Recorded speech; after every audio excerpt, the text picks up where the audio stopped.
To this quick video on Worldographer 2025. We are doing new features added into the program each month thanks to backers on our Patreon. Everybody gets to benefit from it. However, if you put a couple of dollars towards us on Patreon, which we'll link below, of course, then you get to vote on what the new feature is. This month, it is a curved label. So we are going to just add a river because it makes sense to put those curved labels on rivers typically for your world map. So we've got the shapes drawer here. We went to lines, we picked a river type, and then we can just go ahead and click several points for our river going up into this lake. And then if I want to make it really stylish and everything, I can go to taper selected. And since we made it as a simple line, not a curved line, then we do have the ability to say that we want it to be, say, 10% of a hex and maybe 20% of a hex on the mouth, just whatever is aesthetically pleasing to you. And I need to say that the mouth is more towards the left side right here, and then I can hit taper, and you can see that it does get a little bit thicker here and a little bit thinner there. So these are all control points. So if you want to have more control over the shape that you get out of that, it converts it from a line into a polygon, you can do so. But that's all we want there. So we go over to labels now for this new functionality, and you click on this new curve label button. And I'm going to set the size of this to be just like 40 pixels, and I'm going to make it black just because I want to. And I'm going to say that this is the Western River. Now, initially, you're just going to see this. It looks like a basic line.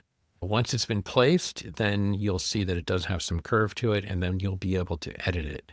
So we just drop this Western River here, and you can see there where it does have that curve. And then we can select that label. And once it's selected, we've got these control points. Now, these were just like a cubic curve Bezier.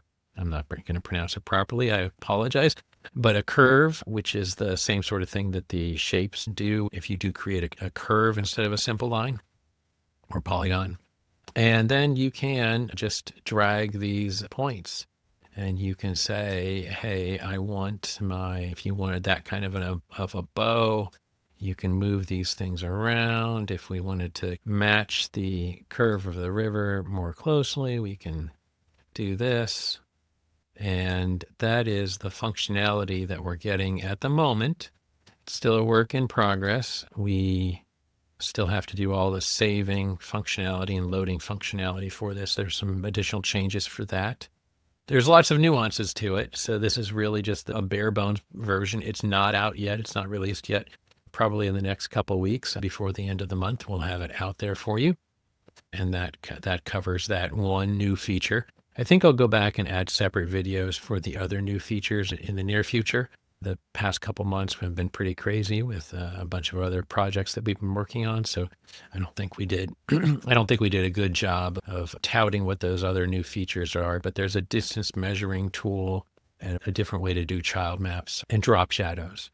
Those are the key new things over the past few months, but want to keep this short and focused, which I'm already betraying that goal, but there you have it. That's the new functionality. Please give us some feedback over these next couple of months before we get it out the door, because it's easier to make changes to it now than later. Thanks a bunch. Bye.